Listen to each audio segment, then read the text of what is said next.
네, 깊어가는 가을날 사랑하는 우리 성도님들의 삶 가운데 주님의 평화가 더욱 깊어가기를 빕니다.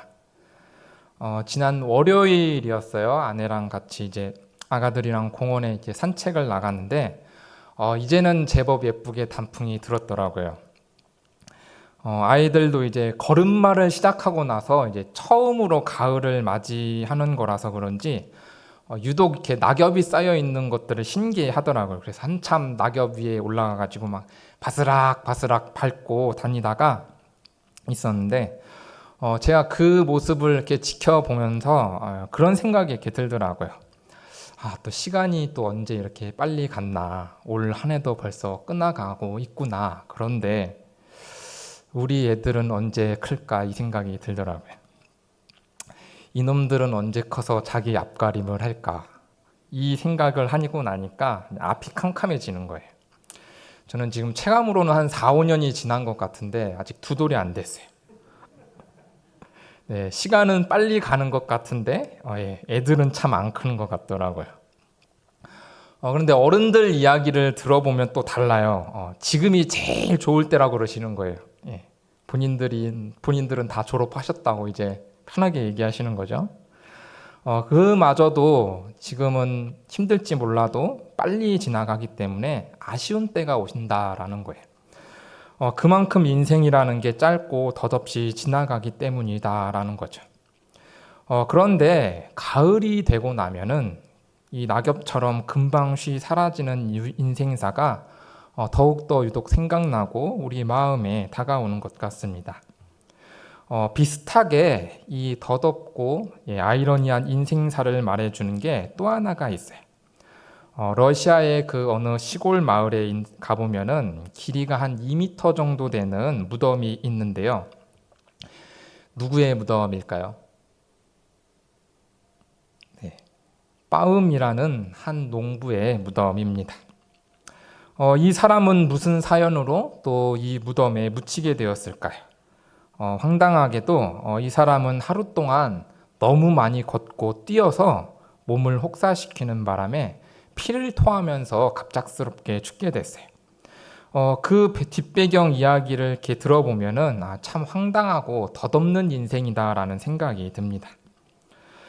이 빠음이라는 그 평범한 농부는 사실 그냥 농부였을 하루는 바시키르인이라는 한 유목민들이 굉장히 비옥하고 넓은 땅을 아주 저렴하게 판매한다는 소식을 듣게 됐어요.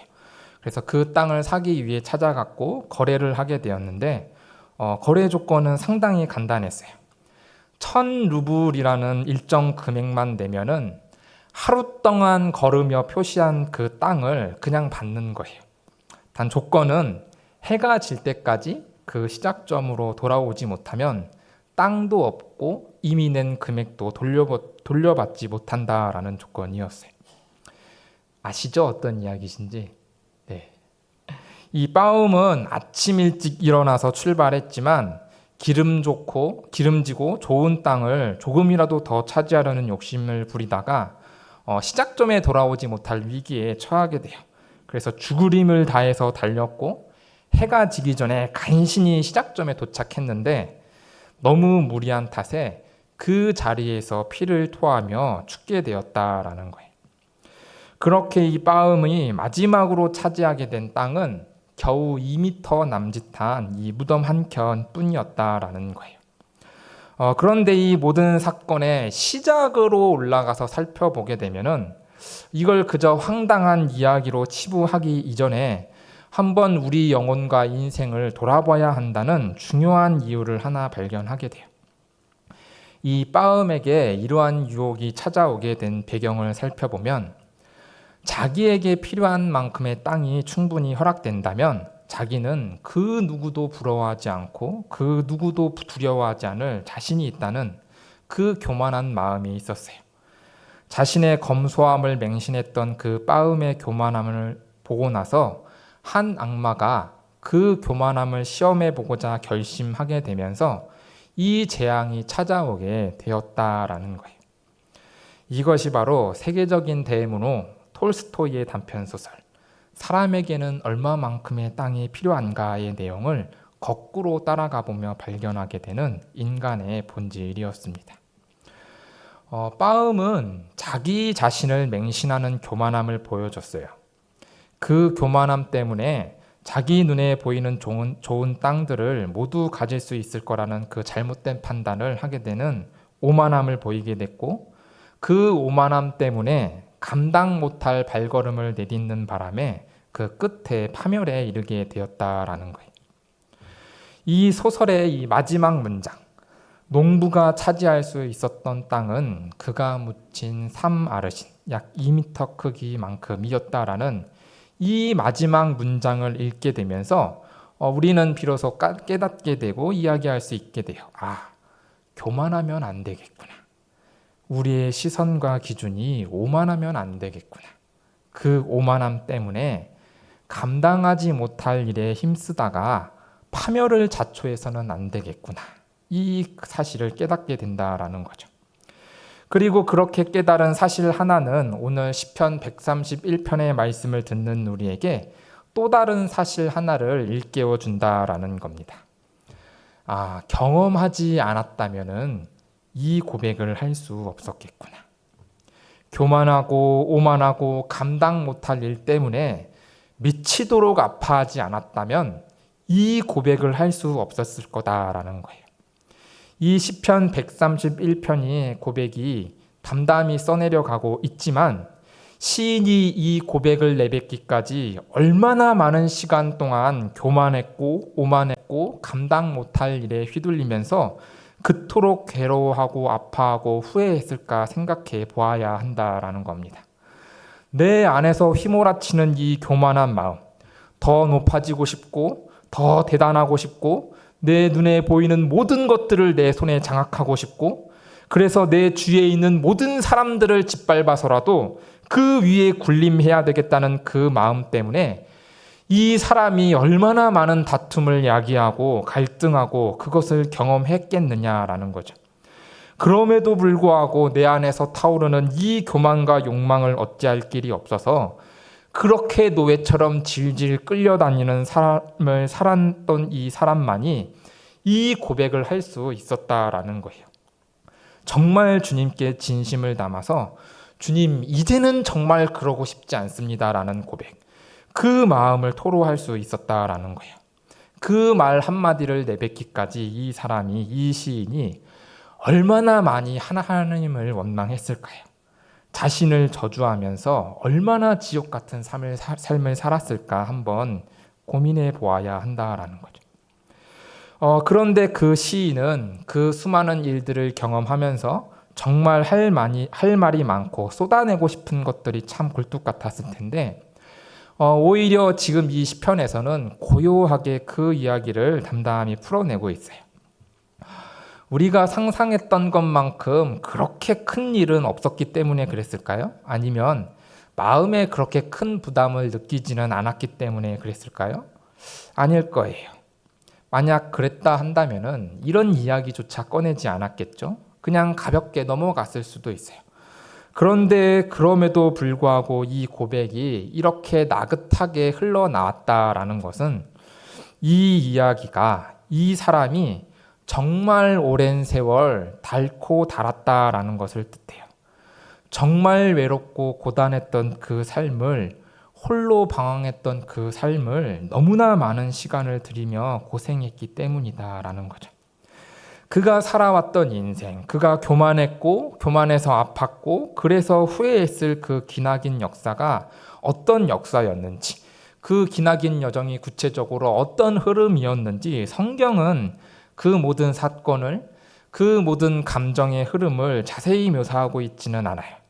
그래서 우리는 그 모든 것들을 알 수 없기는 하지만 오히려 그렇기 때문에 우리는 이 성경의 이야기를, 이 시편의 고백을 그냥 다른 누군가가 겪은 삶의 이야기로 남겨두는 것이 아니라 우리의 이야기로 상상할 수 있게 된다라는 거예요. 우리의 이야기로 좀 더 가까이 받아들일 수 있게 된다라는 겁니다. 오늘 우리가 함께 읽은 본문 말씀, 이 시편 131편에서 첫 구절 시인은 교만하지 않겠다라고 이야기하고 있어요. 여기서 이 교만이라는 것, 뭐 이렇게 어려운 단어가 아니죠. 스스로를 잘났다고 여기는 거예요. 스스로 지금의 수준보다 조금 더 높은 존재로 여기고 착각하는 거다라는 거죠. 특별히 성경에서는 이 교만을 두고서 하나님을 마음에 두지 않고 있는 상태를 많이 이야기해요. 하나님을 무시하다 보니까 하나님이 정해주신 위치에서 벗어나게 되는 것. 그래서 하나님이 만드신 것들조차 무시하게 되는 상태라는 거죠. 그렇게 하나님을 깔보게 되니까 당연히 하나님이 만든 그 모든 사람과 피조 세계도 깔보게 되고, 그러다 보니까 자연스럽게 그 사람들, 그 피조 세계를 향해서 자신의 힘과 능력으로 기꺼이 폭력을 사용하기도 하고 강제로 빼앗고 약탈하는 모습을 보이는 데까지 나아가게 된다라는 거죠. 이런 의미에서 교만은 모든 악의 근원이다라고 이야기할 수 있을 것 같아요. 인간이 죄를 지으면 안 되는 그 최소한의 이유, 그 하나님을 배제하는 일이기 때문에 교만하면 모든 죄악이 가능해지기 때문이다라는 거죠. 그런데 시인은 이어서 내 눈이 오만하지 않겠다 고백을 하고 있어요. 여기서 이 오만하다라는 단어는 히브리 원어를 살펴보면은 높이다라는 의미를 가지고 있어요. 내 시선이 높아지고 내 기준이 높아지는 것을 의미한다라는 거예요. 인간이 마땅히 보아야 하고 마땅히 머물러야 할 그 수준 이상의 것을 탐내기 시작하는 단계다라는 거죠. 그런데 아이러니하게도 그 인간의 영역을 벗어나다 보니까 더 높아지면 내가 완전해질 줄 알았는데 오히려 인간의 범주를 벗어나게 되니까 인간 같지 않게 되는 거예요. 오히려 죄의 결과에 빠져서 추악함에 다가가는 결말이 찾아오게 된다라는 거예요. 그렇게 교만한 마음으로 오만한 시선을 갖게 되니까 인간 너머의 그 영역을 탐하게 되는 거예요. 그러다 보니 자연스럽게 자신의 삶도 큰 일과 감당하지 못할 놀라운 일들을 추구하게 되는 걸 본 거예요. 그러면서 자신의 삶이 점점 힘들어지는 것을 경험하게 되는 거예요. 그래서 이 시인이 내가 감당 못할 그 기이한 일에 힘쓰지 않겠다 고백하게 되었다라는 거죠. 아마도 시인은 그렇게 교만하고 오만하고 감당 못할 힘을 힘쓰면서 자기가 원하는 방향과 정반대로 겪게 되는 그 역설의 삶, 그 역설의 계절이 찾아오는 것을 경험하게 되었던 것 같아요. 가을과 같은 그 역설이 이 시인의 삶에 찾아오게 되었다라는 거죠. 가을은 역설의 계절이에요. 완전해지기 위해서 발버둥친 끝에 모든 것을 얻게 되는 계절 같지만 모든 것을 잃어버리게 되는 게 바로 가을이다라는 거예요. 겨울 내내 빈털털이 양상한 가지만 남아있던 나무들이 이제 봄날이 되면은 새싹이 빼꼼하고 고개를 내밀기 시작합니다. 그때부터예요. 긴 여름의 시절을 지나기까지 이 나무들은 무성한 잎사귀들을 피어내기 시작한다라는 거예요. 뜨거운 땡볕을 견뎌내면서 갑작스럽게 몰아치는 그 삶의 태풍을 참아내면서 더 크고 더 웅장한 모습으로 성장을 추구하며 자신의 삶을 살아낸다라는 거예요. 그런데 그것만으로는 부족했어요. 그저 양적으로 성장하고 크기만 커지는 것만으로는 완전하지 않았다라는 거예요. 그래서 이 나무들이 가을쯤 되면은 성장을 넘어서 성숙을 탐하기 시작해요. 여름 내내 풍성하게 잎사귀를 피어냈지만 이제는 그 잎사귀를 울긋불긋 붉게 물들이면서 자신을 치장하기 시작한다라는 거예요. 웅장함을 넘어서서 화려함을 추구하기 시작한다라는 거죠. 그리고 나서는 자신의 삶의 정수를 모으고 모아서 어떤 결과들을 맺기 시작해요. 그 결과들이 무르익기 시작한다라는 거예요. 그렇게 나무들은 가을이 되어서 성장을 넘어서서 성숙의 단계로 자신의 삶의 결과들이 완전한 열매로 맺어지는 그 절정의 계절로 들어가게 된다라는 거예요. 그러면서 그들은 완전한 세계에 도달하는 것처럼 보인다라는 거예요. 아마도 시인은 자기에게 찾아오는 그 가을을 보면서 나도 성장을 넘어서 성숙을 취하면 내 삶에 풍성한 열매들을 많이 만들어내면 그것을 내 것으로만 만들어내기만 한다면은 나도 완전해질 수 있겠다라는 착각을 하게 된다라는 거죠. 마치 태초의 이야기에 나오는 한 여자처럼 무성한 나무에 열린 저 잘 익은 열매를 보면서 우리도 인간이지만 완전함에 이를 수 있지 않을까. 보암직도 하고 먹음직도 한 저 절정에 이른 나무의 열매를 내 것으로 만들기만 한다면 나도 충분히 하나님처럼 될 수 있겠다라는 착각을 하게 된다라는 거예요. 여자가 그 나무를 본즉 먹음직도 하고 보암직도 하고 지혜롭게 할 만큼 탄스럽기도 한 나무인지라 여자가 그 열매를 따먹고 자기와 함께 있는 남편에게도 주매 그도 먹은지라. 가을을 맞이하며 완벽해질 거라 착각했던 나무처럼 이 시인도 그리고 그 여자도 내 잎이 풍성해지면 내 잎이 화려해지기만 하면 내가 알알이 맺힌 이 삶의 열매들을 내 것으로 풍성히 가지기만 한다면은 완벽해질 줄 알았고 완전해질 줄 알았어요. 하나님처럼 될 수 있을 거라 생각했다라는 거예요. 그래서 그 마음이 교만해졌고 그래서 그 시선과 생각들이 오만해졌고 그래서 감당 못할 일을 벌였어요. 그렇게 그 여자에게 시인에게 그리고 우리에게 그 죄악의 대가로 모든 것을 잃어버리는 그 파멸의 시간이 찾아왔다라는 거예요. 그 화려한 잎사귀들이 한 줌 낙엽으로 떨어지는 가을이 찾아오게 됐어요. 내가 열심히 노력해서 알알이 맺은 그 열매들을 나무인 내가 누리고 취하는 것이 아니라 동물들에게, 사람들에게, 타인들에게 모두 빼앗기고 나는 다시 아무것도 없는 빈털터리, 그 가지만 앙상한 그 나무로 돌아오게 되는 그 가을이 찾아오게 되었다라는 거예요. 모든 것을 얻고 완전해질 줄 알았는데 오히려 모든 것을 잃어버렸고 아무것도 아닌 존재로 다시 돌아오게 되는 경험. 그 가을이 찾아오는 경험을 하게 되었다라는 거예요. 이 허탈함을 어떻게 해야 될까요?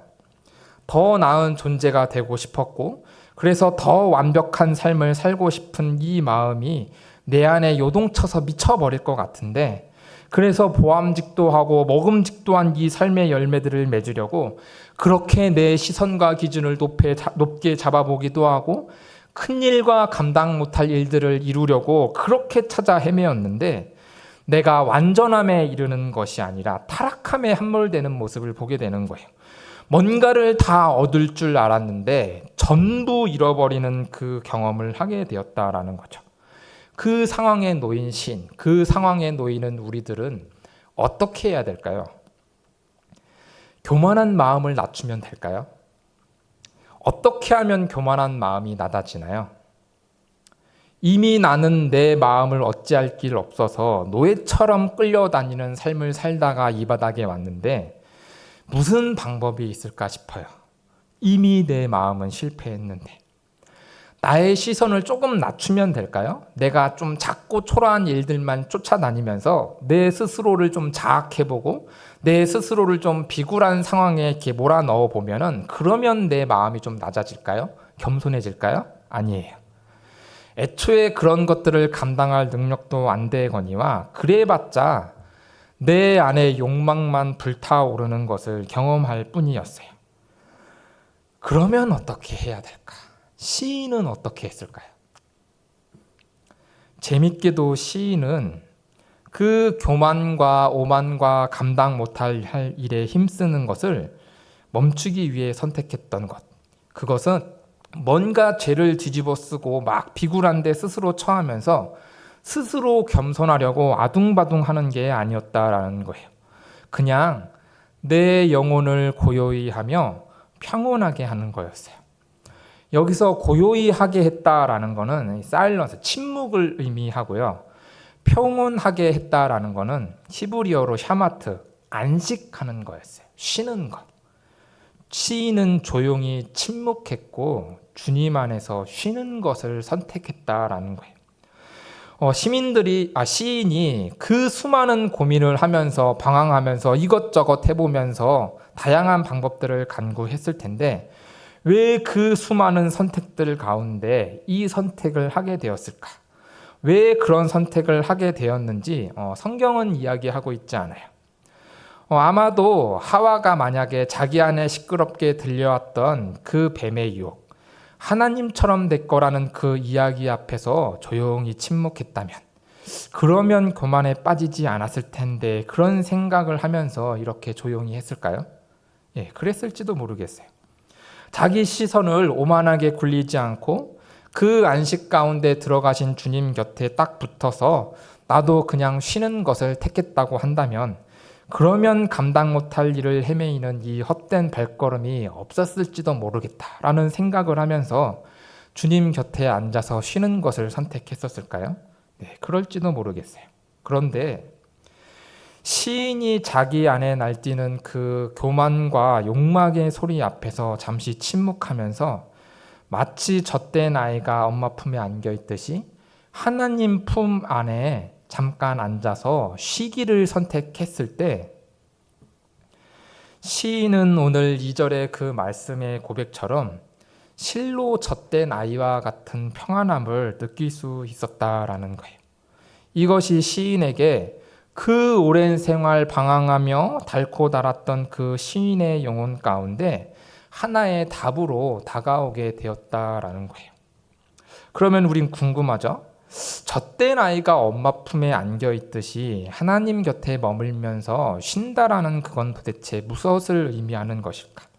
그것이 어떻게 스스로도 좀 주체할 수 없이 타오르는 그 욕망의 불길 가운데서 내 마음을 고요하게 하고 평온하게 만들 수 있는 것일까? 그런 질문이 떠오른다라는 거죠. 보통 성경에서 나타나는 이렇게 부모가 아이를 안고 있는 이 비유는 하나님께서 이스라엘 백성을 보살피는 모습을 나타낼 때 주로 사용하는 비유예요. 신명기 1장 31절을 보면 이렇게 기록을 하고 있어요. 광야에서도 너희가 당하였거니와 사람이 자기의 아들을 안는 것 같이 너희의 하나님 여호와께서 너희가 걸어온 길에서 너희를 안으사 이곳까지 이르게 하셨느니라.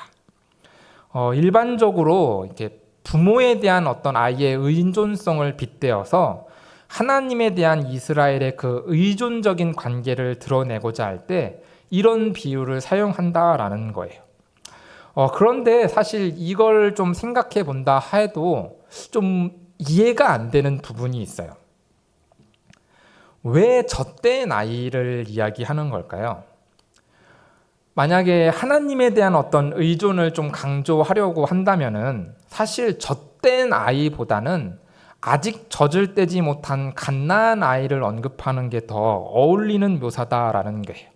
갓난 아이, 걷지도 못하고 기어다니지도 못하고 철저히 엄마의 모유에 종속되어 있는 그 모습을 이야기하는 게 오히려 하나님에 대한 의존성을 좀 더 극명하게 보여주는 표현 아닐까요? 그런데 시인은 이 이야기를 할 때 갓난 아이를 표현하는 것이 아니라 젖된 아이를 표현한다라는 거예요. 왜일까? 왜 젖된 아이를 표현할까? 보통 젖을 때는 시기를 이렇게 조금 살펴보면은 약간 치아가 나면서 이유식을 먹기 시작하는 때인데, 보통 돌을 지날 때쯤 고 어간으로 해서 길게는 한 36개월, 3살까지를 보통 이 젖된 아이의 모습, 젖대는 기간으로 잡아요. 그런데 이 젖된 아이의 모습을 이렇게 보면은 어떨까요? 부모에게 의존하는 시기일까요? 부모님에게 절대적으로 의존해야 되는 그런 시기일까요? 아니에요. 이제 막 걸음마를 시작하는 단계예요. 처음으로 여기 가고 싶고 저기 가고 싶은 마음이 생겨서 실제로 그렇게 막 여기저기 왔다 갔다 하는 시기예요. 엄마 아빠가 먹고 있는 저 새빨간 김치가 뭔지는 모르겠는데 엄마 아빠가 먹고 있으니까 자기도 좀 먹게 달라고 처음으로 표현을 하는 시기다라는 거예요. 다시 말해서 이 젖된 아이의 시기는 처음으로 그 완전한 의존에서 벗어나서 처음으로 자기를 표현하는 시기예요. 처음으로 자기 욕구, 자기 의견을 표현하고 부모님과 상호작용하기를 시작하는 시기다라는 거예요. 그래서 이때부터 아이들은 부모를 모방하기 시작해요. 그러면서 배움이라는 걸 시작한다라는 거예요. 그러면서 나다워져 가는 것, 한영의 사람으로서의 어떤 자기를 인식하기 시작한다라는 거죠. 그래서 이때 부모의 존재가 되게 중요해요. 뭔가 모방하고 배울 수 있는 대상으로서의 부모도 중요하고, 그 모방과 배움이 너한테 괜찮다고, 좋은 거라고, 안전한 거라고 이야기해 줄 수 있는 이 부모의 존재가 절대적으로 필요한 시기다라는 거예요.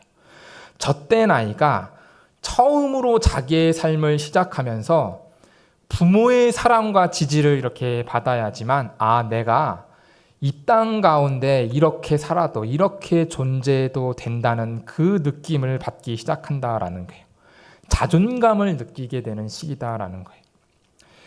저희 아이들도 딱 이 시기예요. 이제 막 처음 신발을 신어보고, 처음으로 자기가 가고 싶은 데를 막 왔다 갔다 해보고, 처음으로 막 이것저것을 막 만지면서 온갖 엉뚱한 짓을 많이 해요. 음식 그릇도 막 뒤엎고요. 막 물컵도 쏟아버리고 온갖 실수를 다 저지르는데, 그때마다 제 아내가 그 곁에서 가장 먼저 해주는 이야기가 있어요. 가장 많이 해주는 이야기가 있어요. 어떤 말인 줄 아세요?